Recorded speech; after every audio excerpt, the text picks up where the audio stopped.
Really am looking forward to the point where we actually have an oven, literal oven. I think I want to try and physically put cylinder heads in it, bake all the soot out, put exhaust manifolds in it to bake the paint on. This is high temp paint right here. We're in the shop making s'mores.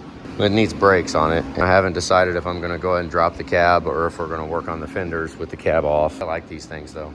I hope we can figure out a mounting situation for it that doesn't involve bars on the top.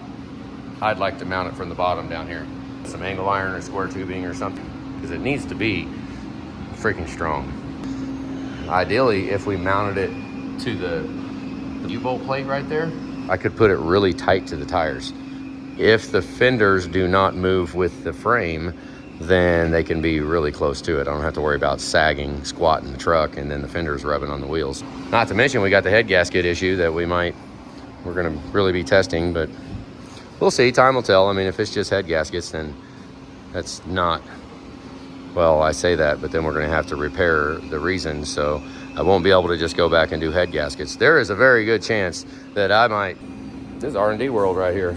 Let's put the block in the surfacer with the rotating assembly in it. We've done hundreds and hundreds, I don't know how, thousands, I don't know how many freaking trucks we've done. Very rarely do I actually get to gamble, do I get to just test it, because remember, my norm is having customers right here, jobs that cannot have any kind of imperfections or anything adverse. They have to be done. So when I get one in here that's mine, I get a little bit of leeway. This thing winds up messing up, well then I'm gonna learn lessons. This is just a lesson learning job. If everybody can save thousands of dollars in the future by me having the experience of putting this thing together with not so ideal conditions, it's experience. You can't really measure it, but I can sit there and say, you know what, I've seen something like that before and I think it'll work. Because if we don't have any attitude like that, then all you do is no. If it's not perfect, it's trash, throw it away. I'm not even gonna touch it unless it's perfect.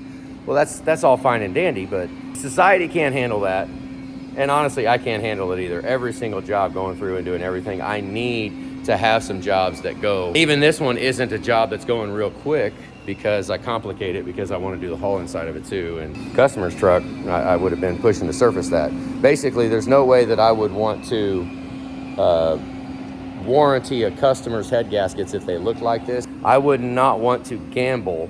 I've had 3 head gaskets in my whole life fail that we've done.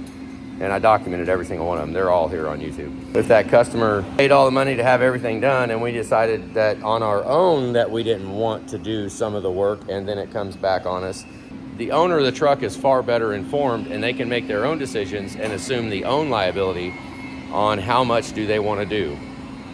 And best I can do is, between all these videos, is try to educate so that when your truck is in the bay, I mean, nothing's guaranteed. Who knows? You could have perfect surfaces and still blow head gaskets. Put blue Loctite, put the pulley on, then put the belt on. I use the belt to hold it. Tightens it up just fine, works great. So again, we got all the grounds done. We painted over them, cleaned them all up. Don't forget to hook up our little piece on the fan stator to hold the lower radiator hose up. Fan stator and fan. I haven't put the downpipe on. Julie's been finding bolts for it, a bolt to go in there because I broke it. And a vent tube. We got some hose here for vent hose because it was cracked. It only went up halfway and I want it to go up and go back down. We're gonna have to find one more of these clips because there's supposed to be 2 of them. Here's the HVAC tape that I put on, what I was telling you guys. Let's get a finished look at it. And everybody was talking on this wiring like horribly bad. And I mean, honestly, y'all just talking crap to talk crap. This, you say it's gonna unravel. Who knows what that tape will actually do, but this is far superior to just putting the damn thing on. Oh no, she got another one. Now we got 2 of them.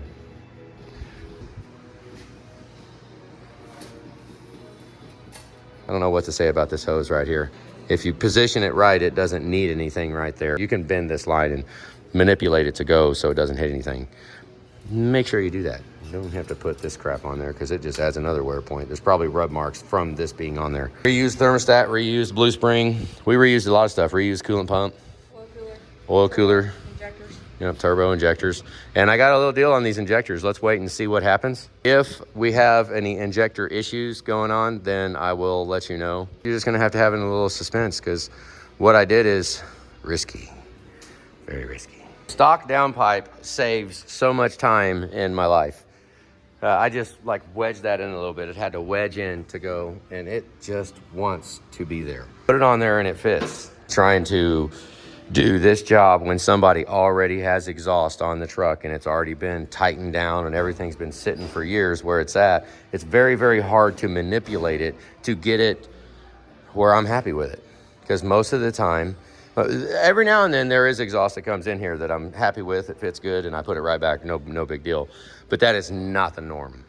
Normally, this part right here with the downpipe, I would bullshit this to the very end and I would spend a lot of time on it. But when it's a stock downpipe, it's nothing. Put it on. See you later. Say bye-bye. Thanks, Frank. So now we have a stud over there. Unlike if you go back to this, they had bolts and all kinds of crap. I mean, honestly, we're ready to tuck all the wires in and drop the cab.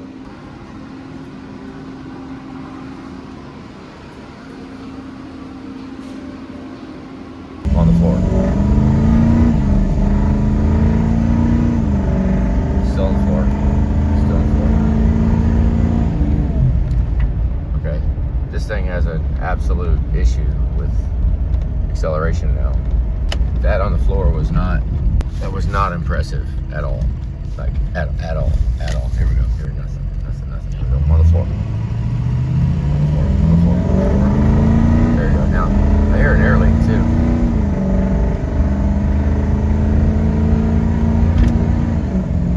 Still on the floor. I'm on the floor. I'm standing on it. Hold myself out of the seat tight. There you go. Okay. Holy crap. Goodness.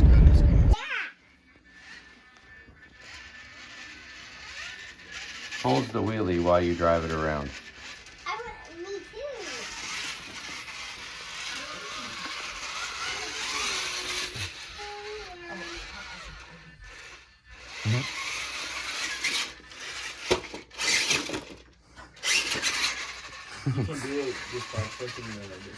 Okay, if you don't touch anything, it will just sit there in the hover, and you can ride it around while it's hovering on the front wheels. You can drive it around like I want to go forward or backwards, and it'll keep it. I'm not touching it. It's just trying to stay balanced, moving however it needs. Nobody's touching it. It's just trying to stay balanced. And you can drive it around like that. Whoa. That is crazy. I've got this one here that's 45 cc's, and I've got this one here that's 50. And then he asked how much wood you cut. It's like, is he clearing out fence lines? Is he just trimming up branches around the house? I was like, well, I didn't tell him you cut like fence posts with it and stuff. So, Hell hath no fury. I was like, but I know I want to at least have an 18-inch bar on it. What's a blade cost is a common question. So I look at a piece that I want to cut up, and I look at that blade, and I say, sorry about your luck. The blade was $30. That's too much. $30 Julie bought me a steel chainsaw. But they're still blades. $600 free chainsaw. No, this is I'm trying to live frugal. There's only She's out here $500 with the oil. having money explosions going on. With the two extra. Got my Craftsman saw. 20 years ago, almost 21 years ago. That was Anthony's first birthday that we were together. And my mom and dad actually went and bought it for him. And Dad took it all apart and hid the parts all over the farm and made it a scavenger hunt where Anthony actually had to use a compass. Paces and degrees. Yeah. Go this many degrees to here. My dad went to a lot of effort. The chainsaw. It was a a piece of it. Like it was disassembled. Yeah, he went to a lot of effort to put And then at the end was the case, probably, I think. I think so. Yeah, that was 20 years ago. And that thing, actually, if you go back and 2 videos ago, you can see that chainsaw in the back of the truck where the jumper cables were. Right there. Yeah, I still have that thing. And I think I burnt the clutch out of it because I was banging it pretty hard on it. I had it for 20 years, and I was like, this thing don't owe me nothing. The engine still runs. You can still get it to run, and then you can set it on the ground, and it'll idle. It'll still do that.